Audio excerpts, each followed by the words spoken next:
Hello guys, welcome back. आज की इस वीडियो में हम बात करने वाले हैं जो कॉलेज लेवल पर काउंसलिंग चल रही है उसकी क्या प्रोसेस है और ये कब तक चलेगी। तो ये शुरू हुई है 16 जुलाई से।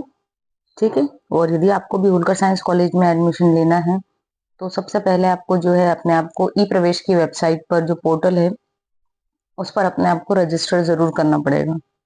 ठीक है।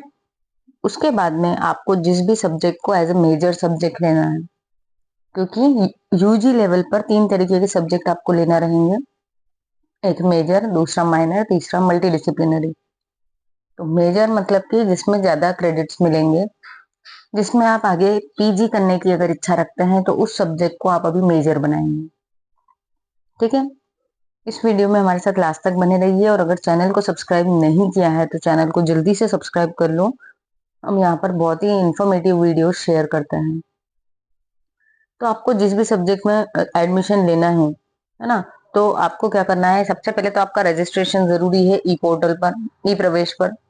अगर आपका वहां पर रजिस्ट्रेशन है तब फिर आपको क्या करना है, आपको कॉलेज में जाना है। 11 से 3 बजे के बीच में उस पर्टिकुलर डिपार्टमेंट में जाना है जिसका आपको मेजर सब्जेक्ट लेना है। जैसे मान लो आपको कंप्यूटर साइंस मेजर लेना है तो आपको कंप्यूटर साइंस डिपार्टमेंट में जाना पड़ेगा। ठीक है। वहां पर आपको सीएलसी का आवेदन पत्र मिलेगा, मतलब एप्लीकेशन फॉर्म। उस फॉर्म को आपको फिल करना है। ठीक है। और यदि आपका वो जो वेरिफिकेशन है ऑनलाइन वेरीफाइड लिखा हुआ नहीं आ रहा है तो वहीं पर उसी विभाग में आपका ऑनलाइन वेरिफिकेशन भी हो जाएगा। ठीक है। फिर ऑनलाइन वेरिफिकेशन होने के बाद में आपको वहां पर एक कॉपी अपने इस एप्लीकेशन की जमा करना है। क्यों करना है वहां पर जमा, क्योंकि ये वाला जो राउंड है ये आपको ऑफलाइन वहां पर जो है जितने लोग जाएंगे प्रेजेंट रहेंगे उस बेसिस पे सीट्स मिलेगी।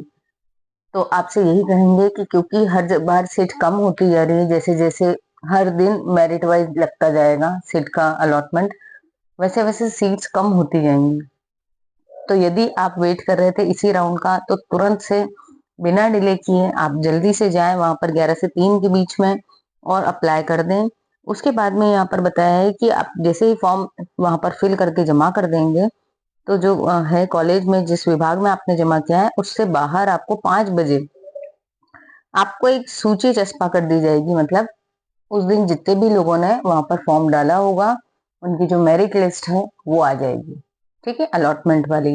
तो आप मेरिट लिस्ट में देख लो, यदि आपका नाम आ गया है तो 24 घंटे के अंदर आपको जो फीस जितनी भी उन्होंने बताई होगी उतनी फीस आपको पेमेंट करना रहेगा ताकि आपकी सीट होल्ड हो जाए। यदि आपने वो 24 घंटे में फीस नहीं भरी तो आपकी वाली जो सीट है वो वापस दूसरे दिन जो फिर से जो लगने वाली है आपकी सीएलसी राउंड उसमें चली जाएगी वो सीट फिर से। ठीक है। तो इसलिए यदि आपका सूची में नाम आ गया है और आप जो चाह रहे थे वो सब्जेक्ट मिल भी गया है तो आप जल्दी से जो है अपना फीस पेमेंट कर दीजिए।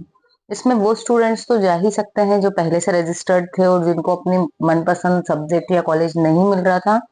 साथ ही साथ वो स्टूडेंट्स भी जा सकते हैं जिन्होंने अभी तक किसी कारण से ऑनलाइन रजिस्ट्रेशन नहीं करवा पाए थे। तो जो नवीन ऑनलाइन पंजीकृत विद्यार्थी हैं उनको भी क्या करना है, उनको भी डिपार्टमेंट में जाना है और अपने डॉक्यूमेंट्स वगैरह जो है उसका वेरिफिकेशन करवाना है। ठीक है। तो ये सब जो है ये होलकर कॉलेज की वेबसाइट पर भी आ गया है और ये जो आदेश आया था उच्च शिक्षा विभाग से, इसके कारण से इसकी बेसिस पे जो है ये सीएलसी राउंड कंडक्ट किया जा रहा है। ठीक है। तो आपको रोज जो है प्रवेश पोर्टल पर महाविद्यालय हर कॉलेज में कितनी सीट बची हुई है, अब जैसे कल हुआ सीएलसी उसमें भी बहुत सारी सीट्स अलॉट हो गई हैं। उसके बाद जो बची हुई सीट है तो ये अपडेटेड इन्फॉर्मेशन आपको ई प्रवेश के पोर्टल पर दिख जाएगी कि हर कॉलेज में किस सब्जेक्ट में कितनी सीट्स बची हुई हैं। ठीक है। पर यहाँ पर एक जो वेरिएशन नया है वो क्या है कि जो भी बची हुई सीट्स होगी उसके लिए आपको उस पर्टिकुलर कॉलेज में जाना पड़ेगा। ठीक है। पॉइंट 3 में ये लिखा है कि सीधे महाविद्यालय में उपस्थित होकर प्रवेश प्राप्त कर सकेंगे। उसके बाद में आप क्या कर सकते हो, आप जो शाम को 3 बजे तक आप अपना रजिस्ट्रेशन भी कर सकते हो, चॉइस फिलिंग कर सकते हो। ठीक। और अपना वेरिफिकेशन करवा सकते हो। 5 बजे तक आपकी लिस्ट में नाम आ जाएगा। और यहाँ पर भी वही चीज लिखी हुई है, 24 घंटे के भीतर आपको फीस जमा करनी होगी और प्रवेश शुल्क नहीं जमा किया तो क्या होगा, सीट आपकी वापस चली जाएगी, ठीक है। और अगर आपकी मान लो सीट चली गई, किसी भी कारण से कोई जेन्युइन रीजन रहा और आप नहीं भर पाए फीस, घर में कुछ प्रॉब्लम आ गई या आप कहीं बाहर चले गए थे, कुछ भी, तो आपको क्या करना पड़ेगा, क्योंकि 30 तारीख तक चल रहा है ये, तो आपको फिर से रीचॉइस करना पड़ेगी ई प्रवेश के उसमें। फिर से क्या करना पड़ेगा, रीचॉइस, ताकि आप अगले दिन की जो वापस से काउंसलिंग होगी, सीएलसी का जो राउंड चलेगा, उसमें आप आ जाएंगे, आप क्लियर हो जाएंगे। और यदि आपकी मेरिट वाइज आप ऊपर रहेंगे तो लिस्ट बन जाएगी और आपका नाम उसमें आ जाएगा, ठीक है। तो ये जो पूरी प्रोसेस है ये 31 जुलाई तक चल तो रही है, और क्योंकि सीट हर दिन कम होती जाएगी, इसलिए आप डिले बिल्कुल ना करें। So thank you so much for watching. मिलते हैं अपने नेक्स्ट वीडियो में।